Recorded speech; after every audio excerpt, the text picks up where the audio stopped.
guys, it is cold and snowy out here today. I just came outside so I could take a video to show you guys our solar panels set up. When I got down there, they're covered in snow, so I had to clean them off. On my last video, I got a question about when we were in our trailer, how did we have access to water and utilities, which is actually a great question. Definitely one of the concerns I had, even with the thought of just taking 3 kids out in the bush. Any parent knows that it's a little harder to rough it with kids, but we made do. I went back into my camera roll and I found some videos and photos that I took in the summer. So I'll post those for you guys to see how we had our laundry set up. When we were out in our trailer, we were on Crown land, right? So we were in the middle of the bush. The closest store was about an hour. So we really had to have everything set up so we could live comfortably out there. So I'll insert the videos, you guys can take a look, and then I'll explain a bit more after. Got some rope if you need some. Okay? Yeah. Got some rope if you need some. Okay.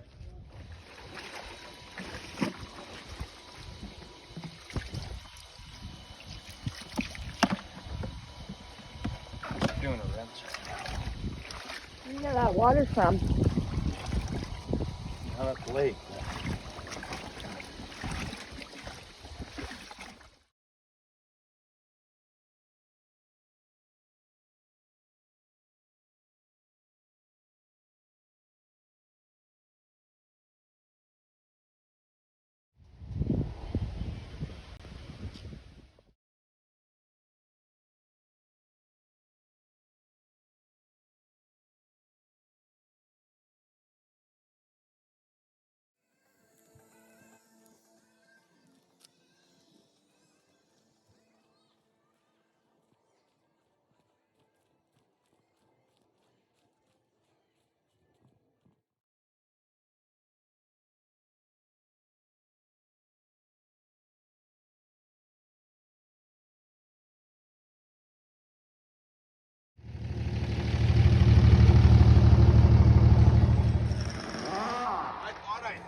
Show you our solar panels because I tried to find a video from when we were in our trailer during the summer of them set up, but I can't find one. So these are all the panels that we had set up on top of this utility trailer, and then we had the batteries inside the trailer. I have to clean these off, but we have them set up here at the off-grid house because they do have their own solar, and then we have a backup diesel generator, but it's not enough solar, Austin said, so we set ours up and we have it running inside to power our deep freezer, and we plug some stuff in. I plugged the air fryer in to save power from the house so that it doesn't kick on the diesel generator because diesel's not cheap.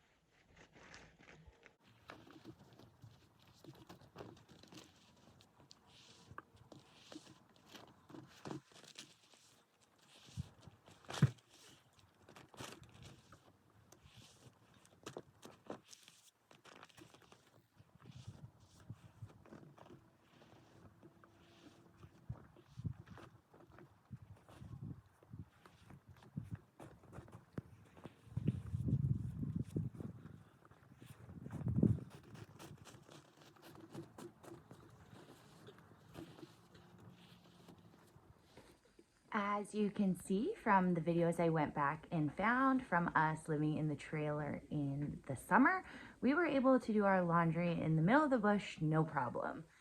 We had bought a water pump and we put it in the lake. We attached a hose and we were able to run the water up to our trailer. We used a large garbage bin as our laundry drum. We would do a rinse, a wash, and then a couple more rinses and hang our laundry to dry. I did mention before that we lived in that thing back there with our 2 small kids for 2 years. So yes, we did live in it for 2 winters.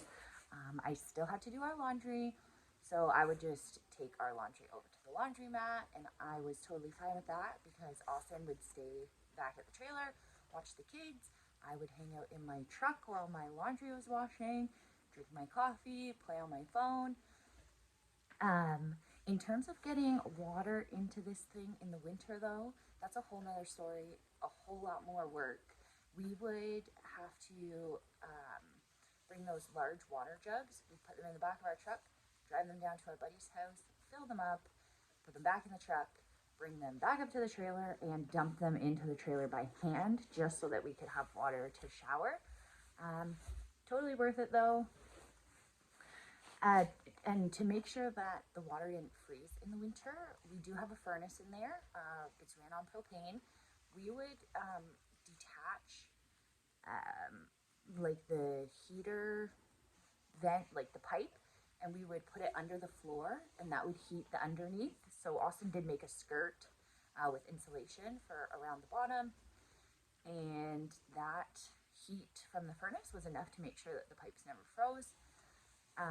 In the summer, when we were staying in our trailer, we just ran the hose directly from the lake into our trailer.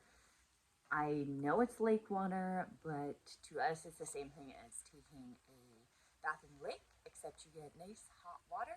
So yeah, that's what we did, and it worked for us. And in terms of drinking water and cooking water, when we went to town to do our groceries, we would just stock up on jugs of water. Our main source of power in the trailer is our solar.